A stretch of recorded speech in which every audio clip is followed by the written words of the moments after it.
Salve galera, tudo bem com vocês? Hoje eu vou fazer aqui algo um pouquinho diferente. Eu vou fazer um review de hardware e eu vou falar desse cara aqui, o RGB 30. Vocês já devem ter ouvido falar, eu andei falando dele aí nas lives e vou contar o porquê que eu optei por ele e não por outro console de emulação. Mas antes de eu começar a falar, fica aí aquele convite de sempre, né? Se vocês gostaram do que vai ver aqui, deixa um like, se inscreve, compartilha o canal, manda pros amigos, aquele papo todo. E vamos lá. Um belo dia eu cheguei e falei que era um consolinho de emulação. Vou procurar o que tem no AliExpress, mas assim, cara, é uma zona comprar no AliExpress, né? A gente nunca sabe o que presta e o que não presta ali. Isso quando a descrição não tá tudo em chinês, o que também não ajuda muito.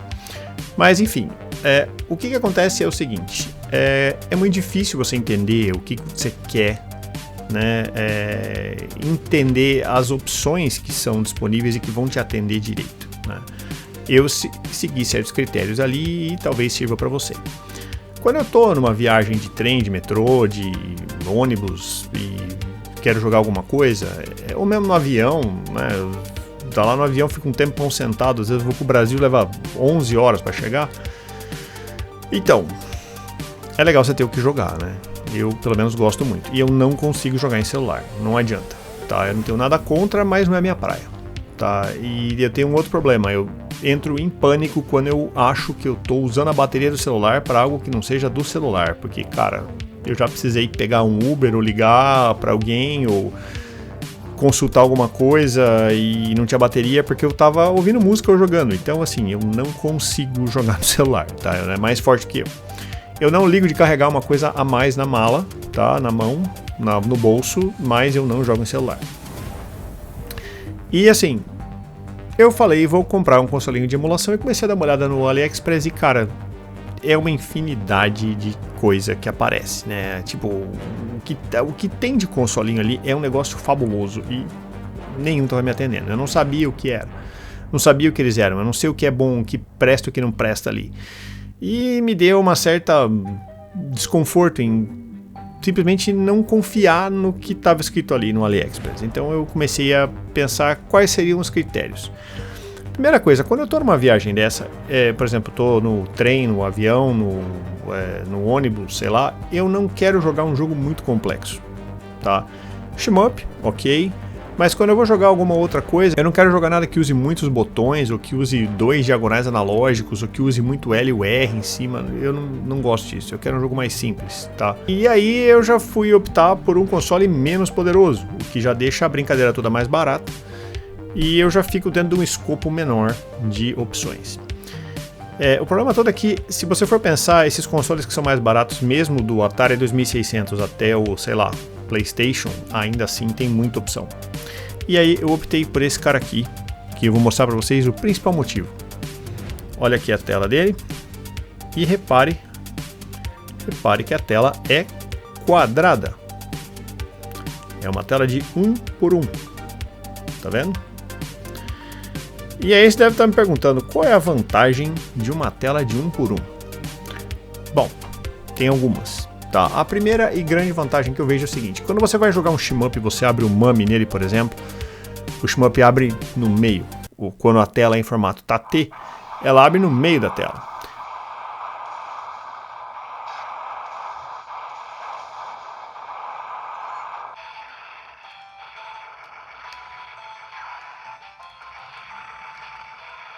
Vocês já tentaram jogar um shmup numa tela de 16:9?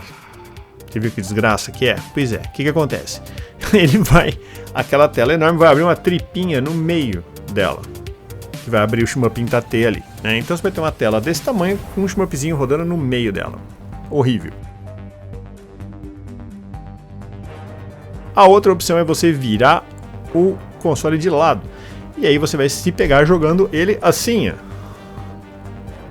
Né? Que nem já aconteceu em vários consoles que eu tive, inclusive com o PSP. Joguei muito PSP Strikers de 1945 no PSP assim.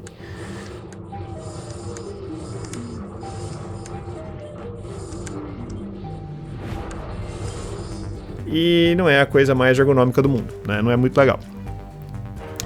Esse aqui ele abre o shmup aqui no meio, ó. Entendeu? E aí ele abre num tamanho legal e não fica sobrando espaço no canto da tela. Eu acho que fica legal porque ele usa bem a tela e o formato dela. E ele você não tem que virar o console de lado. Que, né, ergonomia já é um problema por ser um portátil. Então, né, isso aí já resolve um bocado. Uma outra grande vantagem que eu vejo nele é o seguinte, cara. Existem alguns consoles, principalmente portáteis, que tem a tela 1 para 1. Tá? Eles usam a tela 1 para 1 já. Por exemplo, Game Boy Color, Game Gear, Neo Geo Pocket, PC Engine e por aí vai. Né? Então, assim, quando você tem esses consoles que já tem a tela formato 1 para 1, cara, fica muito legal. Porque daí o aspect ratio se mantém e você tem uma experiência muito próxima de estar jogando o console real. Né? É claro que essa tela dele é muito melhor que a do console real, não precisa nem comparar, não dá nem para comparar. Mas é legal porque você vai ver o jogo na proporção certa, ele não fica esticado. Né? E é como o jogo foi feito.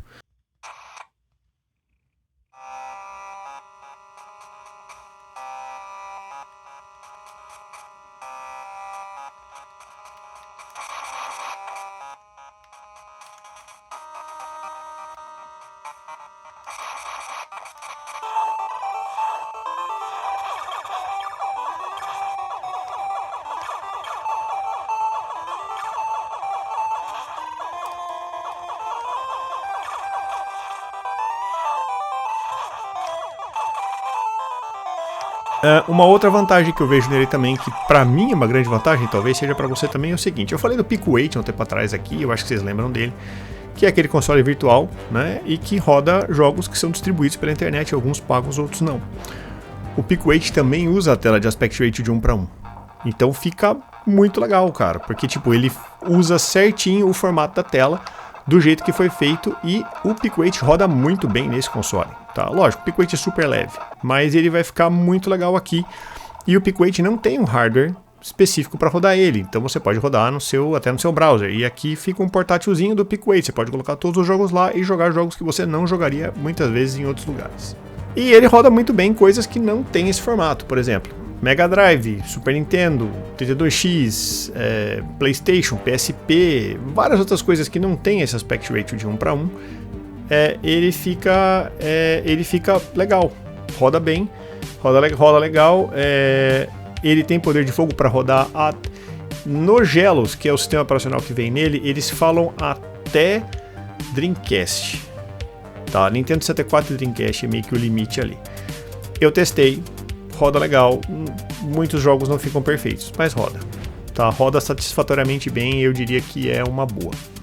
Tá? Não vai contando que vai ficar maravilhoso, principalmente os mais os consoles que demandam mais poder de hardware. Não conte que vai ficar maravilhoso, porque não é feito para isso. Até o PlayStation eu acho que dá de boa, daí para frente vai um pouco da sorte, tá? E o que mais que eu queria falar dele, pontos que eu achei positivos, tá? Em primeiro lugar, a tela é linda, já tinha falado para vocês. E assim, dá uma olhada aqui no campo de visão da inclinação lateral dela, o quão bem você consegue usar ela lateralmente. A tela tem uma claridade, tem um brilho legal, tá? Aqui tá relativamente escuro, mas ó, tá dando pra ver legal. A câmera não tá pegando direito, certinho, ó. A tela é muito legal. Só um exemplo aqui pra vocês, eu filmei a tela dele funcionando do lado da tela do Analog Pocket. Repare que a tela dele é um pouquinho maior que a do Analog Pocket e tem uma qualidade excelente. A tela do Analog Pocket é muito boa e essa tela aqui também é excelente. Então assim, ela não faz feio, tá? Não faz nem um pouco feio e dá muito conta do trabalho. A resolução dela é muito boa, ela é 720 por 720. As cores são vibrantes, dá para enxergar tudo muito bem e tem uma visibilidade muito boa e um brilho muito legal. Então assim, a tela é o ponto forte desse bicho. E em termos de construção e etc, ele é de um plástico ok, não é nada espetacular, não é nada maravilhoso, não é um produto premium, tá? Os botões são um pouquinho moles pro meu gosto, tá? Eu gosto de um negócio mais responsivo, né? E ele é sabe quando você aperta ele dá uma afundadinha, mas não é nada sério, Não é nada grave. Ele só dá uma afunda um tiquinho, é um pouquinho mole demais, mas nada horrível, tá? O L e o R aqui em cima falta um pouquinho de espaço, eu achei. O direcional, o D-pad é legal. Os analógicos aqui são razoáveis, tá? Eu diria que para jogar num portátil tá bom. Ele não dá pra fazer um negócio muito grande nem muito ergonômico, porque é o tamanho dele, cara. Não é nada... Não dá pra fazer... Não tem a qualidade do analógico do seu Xbox 360 e do seu PlayStation, tá? Não adianta, não tem. Que mais? O som dele é legal, só tem um som até bem alto, bem estridente. Aqui em cima tem um negócio que eu acho muito interessante, pode ser legal para algumas pessoas, ó. Ele tem uma saída mini HDMI, então você pode ligar ele na TV. Você pode fazer um Nintendo Switch de baixo orçamento. Você liga na sua casa, bota lá, ele tem Bluetooth, você sincroniza no controlinho, bota lá, liga na TV e joga. Se você quiser ligar controle físico nele, também dá. Ele tem portas micro USB, mini USB, USB-C. Tem porta USB-C. E tem fone de ouvido, coisa que está ficando raro hoje em dia. E ele tem 2 slots para cartão. Um é o seu cartão do sistema operacional. Você não vai mexer nesse cara. Nesse outro aqui, você vai botar as suas ROMs. Eu comprei, só porque estava barato, o cartão que vem com as ROMs dele. Sinceramente, não precisa. Vem muito lixo, muita porcaria, muita ROM repetida. Não precisa. Tá? Se você tem um cartãozinho pronto, se você tem um cartãozinho sobrando e um ROM set pronto aí, cara, vai com o cartãozinho seu ROM set, não precisa comprar esse cartão que vem com ele. Tá? Você não vai precisar, você não vai nem passar raiva, porque, cara, vem muita tranqueira. E não precisa, é uma grana a mais que você vai gastar, deixa quieto. O que eu não gostei nele? Vamos lá. Não tem muitas coisas que eu não gostei, começo por aí, tá? Mas a bateria dele não é maravilhosa, tá? Ela dá conta do recado, mas ela não espere algo como a bateria do Analog Pocket ou, por exemplo, do Nintendo DS. Tá, que são umas baterias que duram pra caramba, assim, não. É uma bateria mais ou menos. Dá pra você, é tipo assim, você vai jogar, você vai chegar vai pegar um busão, um metrô e vai jogar, e vai chegar no seu trabalho e vai pôr pra carregar. Quando você estiver voltando pra casa, tira do carregador, joga mais um pouco. Se você puser ele em standby, ele tem um botãozinho aqui em cima de standby, ó. Você aperta aqui e ele faz standby. Esse botão de standby é meio esquisito, porque também é o botão que liga e desliga. Só que se você puser ele em standby, ele continua consumindo bateria. E como a bateria não é uma maravilha, na hora que você entrar no metrô, tá morto. Entendeu? Então a bateria dele é uma mesita. Deve dar pra trocar, eu não fui atrás disso ainda, mas deve dar pra trocar isso. E ele tem um botão reset. Botão reset aqui em cima também. Tá? Que é um botão reset meio maluco. Eu achei que ele ia ser tipo um botão home que ia me jogar para a tela inicial do Linux, né? Ele é Linux, sistema operacional, não é Android. Eu achei que ela ia simplesmente me jogar para a tela inicial para eu poder escolher tudo do começo. Não, ele reseta tudo. Você tem que carregar o sistema operacional do zero. Não entendi, mas enfim, às vezes é para se travar em algum momento. Eu nunca vi travar. Joguei pra caramba ele, não travou nenhuma vez, mas enfim, vai que precisa. O problema é que se você aperta lá e diz, vou dar um reset. Você acha que você vai resetar o jogo ou vai voltar para a tela inicial? Não, você vai resetar tudo.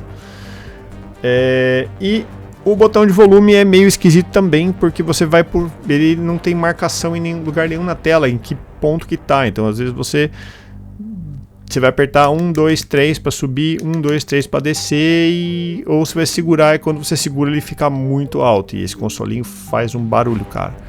Então de repente você vai apertar o botão aqui e ele vai ficar alto demais para onde você tá. Mas dá para pôr fone de ouvido, então relaxa. E bom, basicamente é isso, cara. Eu achei que assim, me atendeu muito bem. Eu gostei muito da tela, achei que a ergonomia dá pro gasto, tá? Gostei da opção de poder ligar controle nele e poder ligar ele na TV. Ele não é caro. Eu sei que no Brasil tá tudo caro. Não me xinguem, tá? Não sou alienado a esse ponto, tá? Eu sei que nunca foi barato, mas eu sei que tá caro para importar no Brasil.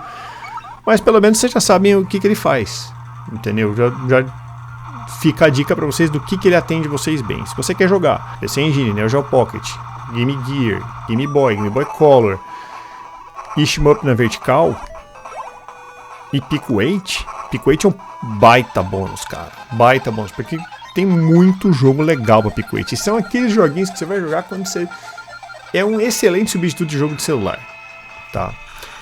E claro, ele roda super bem Nintendinho, Super Nintendo, Mega Drive, Master System, 32X, PlayStation, PSP, cara, Neo Geo, roda coisa pra caramba nele, tá? E a tela dele é muito boa, tá? Ela tem um tamanho legal, ela tem uma visibilidade boa, então acho que assim, a tela é o grande diferencial dele, né? E ela tem esse negócio de rodar as coisas em Tate sem ser videogame de lado, que eu acho uma ótima, tá bom?